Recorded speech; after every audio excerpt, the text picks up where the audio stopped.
Rossiya terma jamoasi Yevro 2028 da Zenit, Spartak yoki TSSK esa yana Chempionlar Ligasida. Xuddi o'tgan hayotdagi tushga o'xshaydi, shunday emasmi? Ha, rossiyalik muxlislar 4 yildan beri futbol izolyatsiyasida yashamoqda. Ko'pchilik Osiyo va Afrika terma jamoalari bilan zerikarli o'rtoqlik o'yinlariga allaqachon ko'nikib ketdi va seshanba kungi o'sha afsonaviy Chempionlar Ligasi maziyasini deyarli unutishdi. Ammo hozir sport olamida tub burilishlar yuz bermoqda. Ular haqiqatdan ham Rossiya futbolini xalqaro maydonga butunlay qaytarishi mumkin. Va hozir nimalar bo'layotgani, qaytishning qanday real yo'llari borligi va rossiyaliklar Yevropaga qachon qaytishini tahlil qilish ayni vaqtidir. Jahon chempionatini kuzatyapsanmi? Aynan sen uchun yangi BMW X6 va 100 ming yevro o'yini boshlandi. Nima qilish kerak? Ishtirokchi davlatlar bayroqli kartochkalarni yig'asan. Bu bayroqlarga darhol kafolatlangan sovg'alarni olasan va avtomatik o'sha pullar va BMW bosh o'yiniga qo'shilasan. Mantiq oddiy, bayroq ko'p, yangi mashina yutish imkoni yuqori. Sanalarni eslab qol. 7-iyundan 20-iyulgacha. Barcha tafsilotlar va qoidalar Telegram kanalimizda. Shu kunlarda sport mediasini larzaga keltirayotgan asosiy yangilik Xalqaro Olimpiya qo'mitasining shov-shuvli qaroridir. XOQ Rossiya Olimpiya qo'mitasining huquqlarini vaqtincha tikladi. Aslida sportchilarga 2028-yilgi Los-Anjeles Olimpiadasi eshiklari ochildi. Futbol rasmiylari ham bu yangilikka darhol munosabat bildirishdi. FIFA millionlar o'yinida Rossiyadan taqiqni yechish imkoniyatini muhokama qilish uchun vaziyatni huquqiy tahlil qilishni darhol boshladi. Aytgancha, Gianni Infantino bunga ancha oldin zamin tayyorlagan. U Rossiya futboli izolyatsiyasi faqat o'zaro nafrat va umidsizlik keltirishini ochiq aytgandi va bu ishni tugatish vaqti keldi.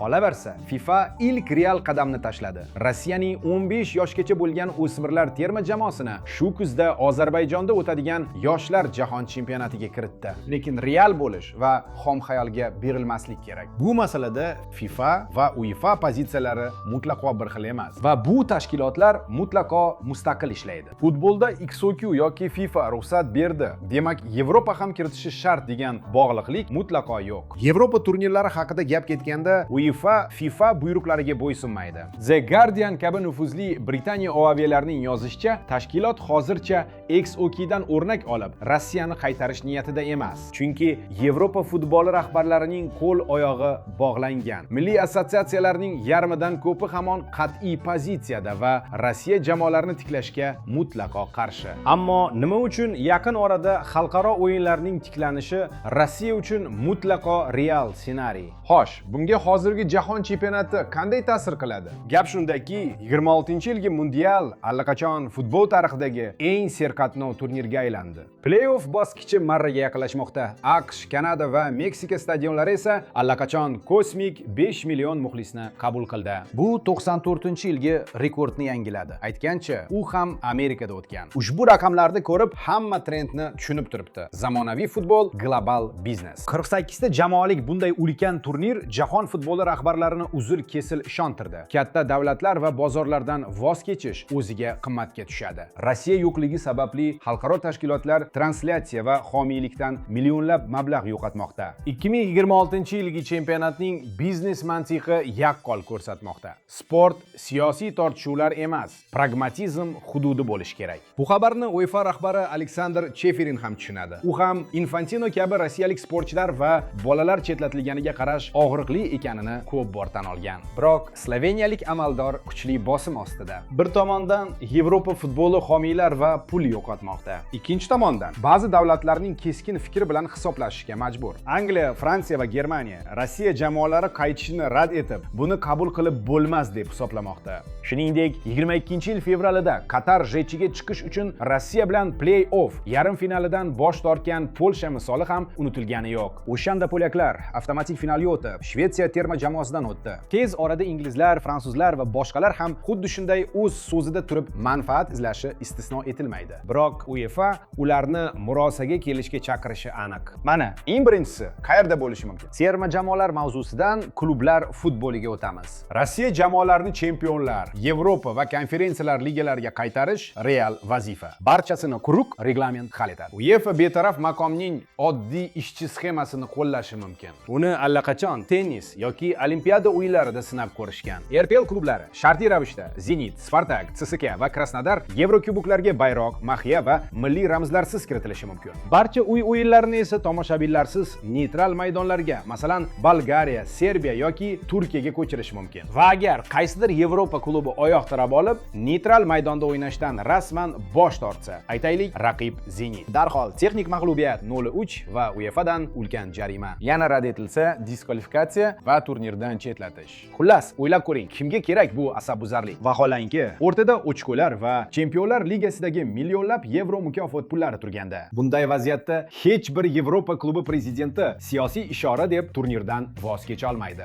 Biznes tuyg'ulardan ustun. Bunday qaytishning real muddatlari haqida gapiradigan bo'lsak, bu yerda xolis bo'lish kerak. UEFA allaqachon ishtirokchilar ro'yxatini tasdiqlab, 2026-2027-yilgi Yevrokuboklar mavsumi kvotalarini qayta taqsimlab bo'ldi. Rossiya yo'q. Demak, RPL vakillari kelgusi yilni aniq o'tkazib yuboradi. Ammo 27-28 mavsumdagi global qayta yuklanish FIFA va XOQ signallari fonida tobora realroq. Ammo terma jamoada vaziyat murakkabroq. Muddatlar qisqacha. Yevro 28 saralashi qur'asi 6-dekabrga Belfastda rejalashtirilgan. Rossiya futboli shu sanagacha qaytib ulgurish kerak. RFS rahbari Aleksandr Dyukovga ko'ra, yevropalik hamkasblar bilan aloqalar to'xtamagan va muzokaralar ketmoqda. Agar UEFA shu kuzda banni bekor qilsa, Rossiya terma jamoasi nihoyat saralashda o'z imkonini oladi. Ammo baribir qur'ogacha vaqt kam. Katta ehtimol bilan 2030-yildagi jahon chempionati realroq variant. Baribir odamlar rosa kutdi.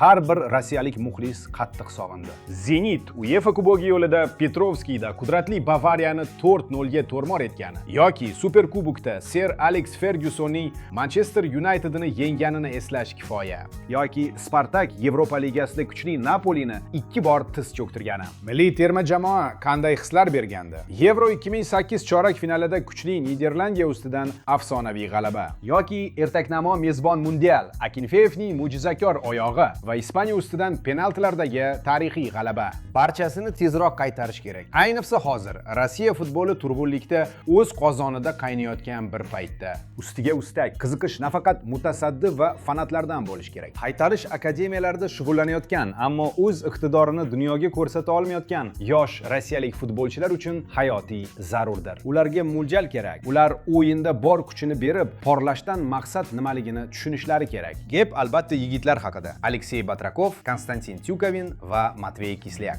Chunki qo'shni viloyat jamoasini yutish boshqa, Camp Nou yoki Wembleyda gol urish esa butunlay boshqa narsa. RFS eshiklarini faol taqillatayotganidan ko'rinib turibdiki, futbol rahbariyati vaziyat muhimligini juda yaxshi tushunadi. Albatta, hech narsa o'xshamaydi. Yevropa Rossiyani ortga qaytarmaydi.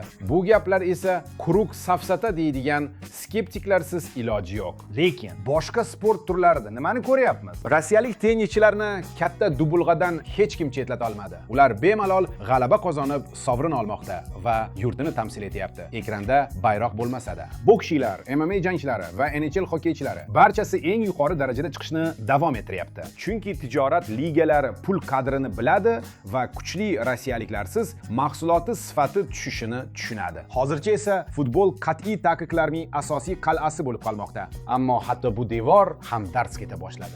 Mo'jiza birdan yuz bermaydi. Oldinda hali oylab, hatto 1 yil davom etadigan qizg'in bahslar, keskin bayonotlar va huquqiy kelishuvlar kutib turibdi. Ammo yaqqol narsani inkor qilib bo'lmaydi. Muzlik qo'zg'aldi. Hok qarori kuchli yuridik asos yaratdi. Tijoriy realliklar amaldorlarni qarashlarini o'zgartirishga majbur qiladi. Rossiya futboli sekin, ammo ishonch bilan ortga qaytmoqda. Do'stlar, siz nima deb o'ylaysiz? Kelgusi yil RPL klublarini Chempionlar Ligasida ko'rish imkoniyati bormi? Va terma jamoa Yevro 2028 ga chiqa olarmikin? Fikrlaringizni izohlarda qoldiring. Biz esa ularni mamnuniyat bilan muhokama qilamiz. Shuningdek, sizlarga ikkita qiziqarli videoni tavsiya qilamiz. Ulardan biri Yevropada yangi Lamin Yamal bo'lishga barcha imkoniyatlari bor Aleksey Batrakov haqida. Ikkinchisi esa Italiya A seriyasining Amerikaga qanday qul bo'lib sotilgani haqidagi dramatik hikoya. Har ikkala video qarshingizda. Maroqli tomosha qiling.